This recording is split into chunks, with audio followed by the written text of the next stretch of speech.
Gracias, Alejo. Ya estamos con Hugo Selma. Él encabezó junto con varios investigadores un estudio para determinar cómo se vivió la pandemia en la población adulta de nuestro país, cómo afectó psicológicamente en diferentes trastornos y también con el consumo de sustancias. Gracias por acompañarnos, Hugo. Muchas gracias a ustedes. Bueno, finalizaron este estudio en el año 2020. Sí, empezamos en junio del 2020, abarcó hasta octubre.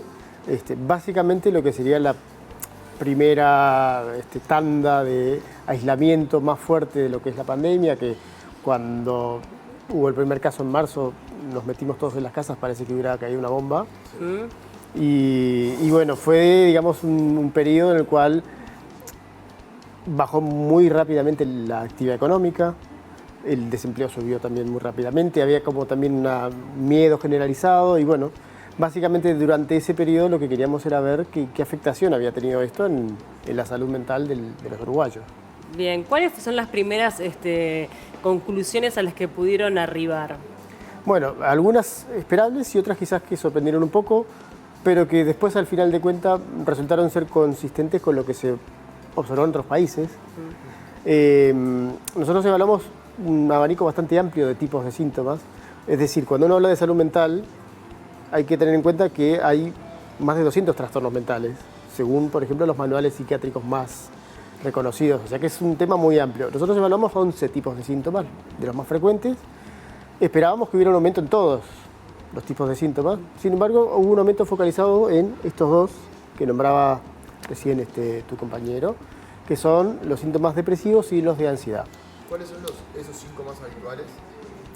Los síntomas. Esos síntomas más habituales. Bueno, los más habituales, primero, son estos dos. Sí. Cabeza a cabeza, a nivel mundial, la frecuencia de los trastornos de ansiedad y depresivos van bastante parejos. Se calcula que en algún momento de su vida, entre un 20 y 25% de la población mundial tiene depresión. Es un cuarto, es decir, 1 de cada 4. Y el porcentaje de ansiedad es similar. No hay una suma directa porque también es muy común que se presenten las dos al mismo tiempo, pero digamos que entre los dos, 30%, 35% de la población mundial fácilmente en algún momento de su vida lo tiene. O sea, son muy frecuentes. Esos son los dos primeros. Luego también están los trastornos de ansiedad, los trastornos de consumo problemático de drogas, que también los evaluamos. Y bueno, luego síntomas obsesivos, síntomas psicóticos, también problemas del manejo de ira, ¿no? Que se llaman síntomas de hostilidad. En fin, hicimos como un barrido, esperando encontrar en todos lados picos altos y sin embargo, repito, a nosotros nos sorprendió, pero después viendo lo que pasó en otros países, también pasó lo mismo. O sea, hubo un pico sobre todo en esos dos tipos de síntomas. O sea que estamos más o menos alineados con lo que pasó a nivel mundial. Me imagino que también habrán encontrado diferencias, por ejemplo, con los niveles socioeconómicos. ¿Allí notan diferencias en cómo afectó la pandemia de acuerdo a dónde vivía la persona? Bueno, nosotros lo que hicimos fue calcular sobre todo el índice socioeconómico a través de un indicador que está elaborado por un equipo de acá de Uruguay. Se utiliza sobre todo en estudios sociológicos, por ejemplo, para intención de voto. Y se evaluaba dónde vive, pero también si tienen auto, si tienen estudios universitarios. Es decir, es como un conjunto de cosas con lo cual se da como una especie de puntaje. Lo que se ve es que en general, en casi todos los estudios a nivel mundial, hay una relación entre el nivel socioeconómico y la salud en general y salud mental en particular. Es decir, a mayor nivel socioeconómico, en general la presencia de trastornos mentales es menor y también de otros trastornos físicos. En el contexto de pandemia esto también se observó.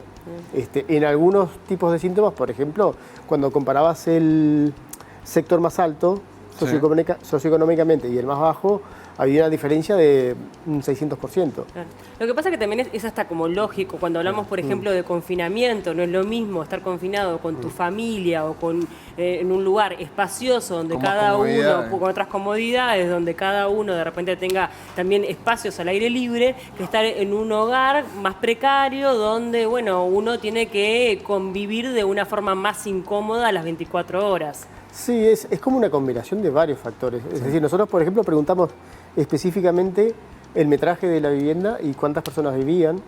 Y no encontramos una asociación muy fuerte entre los metros, ni los metros por persona con los síntomas.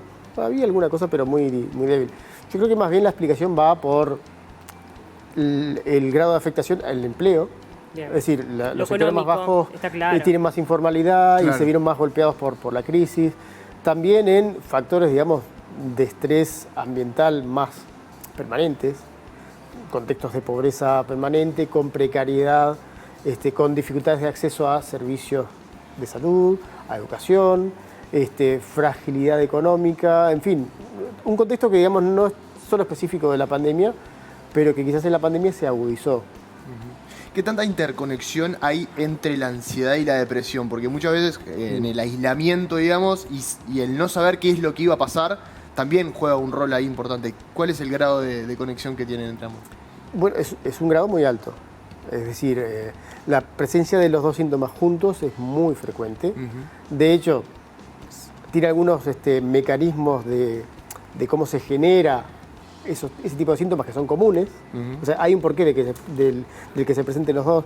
Pero también hablamos de los 200 y pico de trastornos. Es un problema general. Es decir, la mayoría de los casos no hay un trastorno solo. Entonces, la gente que tiene consumo problemático de alcohol puede también tener ansiedad o consumo problemático de cocaína o tabaco o otro tipo de situaciones. O sea que se llama comorbilidad, es muy frecuente y estas dos condiciones, que además son las más frecuentes, Claro.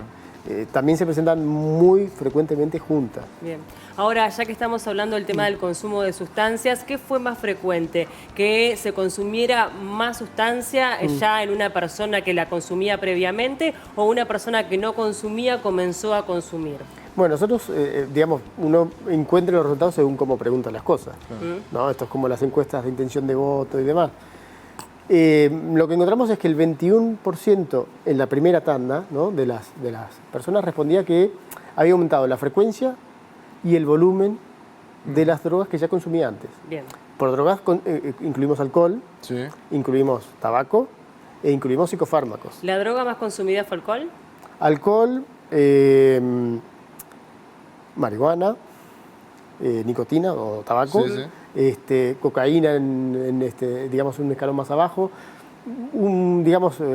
quizás de los aumentos llamativos, el de psicofármacos, que era quizás en cierto sentido esperable,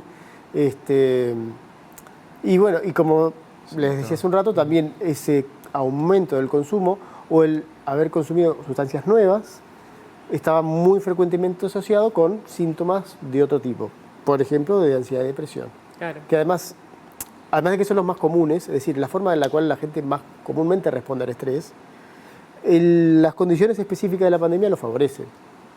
Porque la ansiedad tiene que ver, entre otras cosas, con dificultades en la regulación del miedo, se llama ansiedad anticipatoria, el miedo a que algo pase, que a veces puede ser razonable y otras veces no. O sea, tener miedo a que, no sé, un conejo me ataque y me muera, Claro, es no difícil. es tan lógico. O tener miedo a una araña es lógico, pero en según qué contexto puede ser excesivo. Es decir, es una respuesta normal que en algún momento puede ser desajustada. Ahora, si están muriendo personas alrededor del mundo, si está todo el mundo con tapabocas, si está con la paranoia de no puedo tocar, o sea, Sí, no sí. es raro que esos síntomas aumenten. Si tengo miedo de perder el trabajo o si estoy encerrado en casa todo el día y no puedo juntarme con mis amigos, ir al boliche, sobre todo afectó más a la gente joven, que es una de las cosas también que encontramos novedosas, entre comillas, porque no es tan común habitualmente. Y alrededor del mundo también se dio más depresión y ansiedad en gente joven. ¿Por qué? Porque son los que más les afectó, los que tienen más vida social. Claro. Habitualmente, salvo tú que decías que no salís mucho. No salgo mucho, exacto, no se me... La no se me excepción. dio. Sí, pero igual realmente fue complejo todo el tema del aislamiento.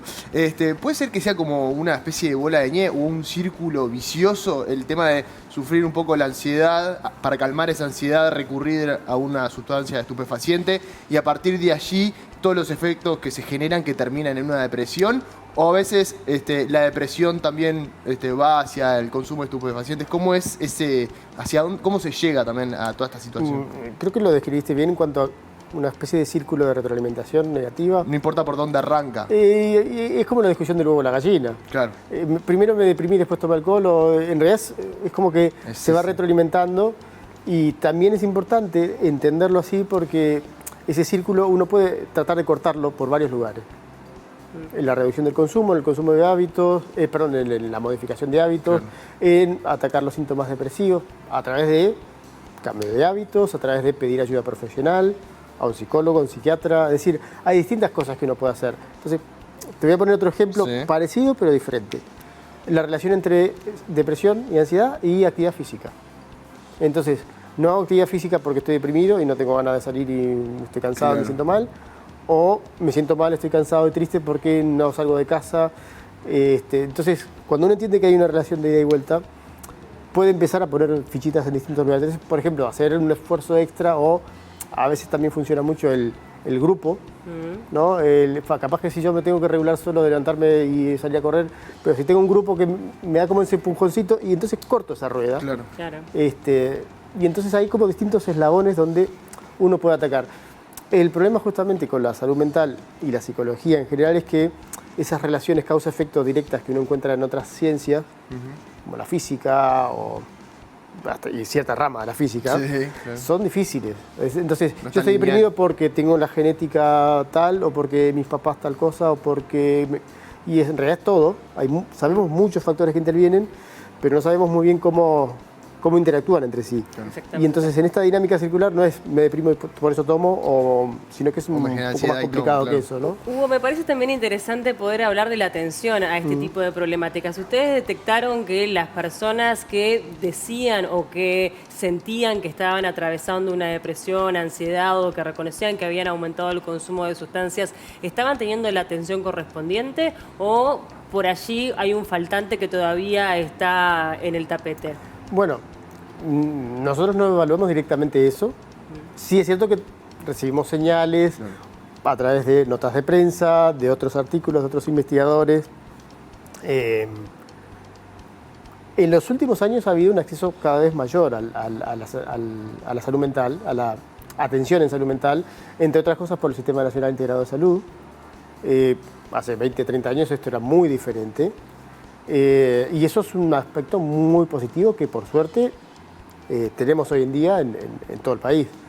En el contexto de pandemia, quizás ustedes también que se dedican al trabajo en información habrán escuchado, hubo muchos lugares donde se dejó de atender presencialmente, la conversión del profesional y del paciente de la salud mental a la modalidad online o por Zoom no siempre fue adecuada. Aumenta la demanda también. Aumenta la demanda. En muchos lugares, por ejemplo, sobre todo en el interior, faltaban psiquiatras, por ejemplo, o ni que hablar de otros psicólogos y demás. Es decir, se juntó una mayor demanda, como tú decís, con que de repente la oferta de esos servicios cayó muy rápidamente.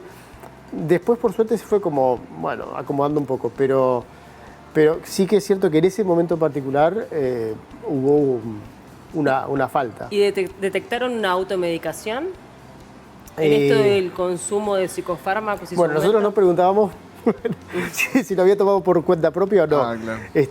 Sí que es cierto que el tema de la automedicación es bastante frecuente, quizás no a nivel, por ejemplo, de Estados Unidos, que tienen problemas muy serios con eso, pero sí, el tema de los psicofármacos medicados es bastante complejo y en contexto pandemia también se agudizó porque, bueno, todos lo vimos, ¿no? Es decir, nos afectó a todos de cierta manera y creo que quizás lo positivo es que hubo una mayor concientización de la importancia de la salud mental.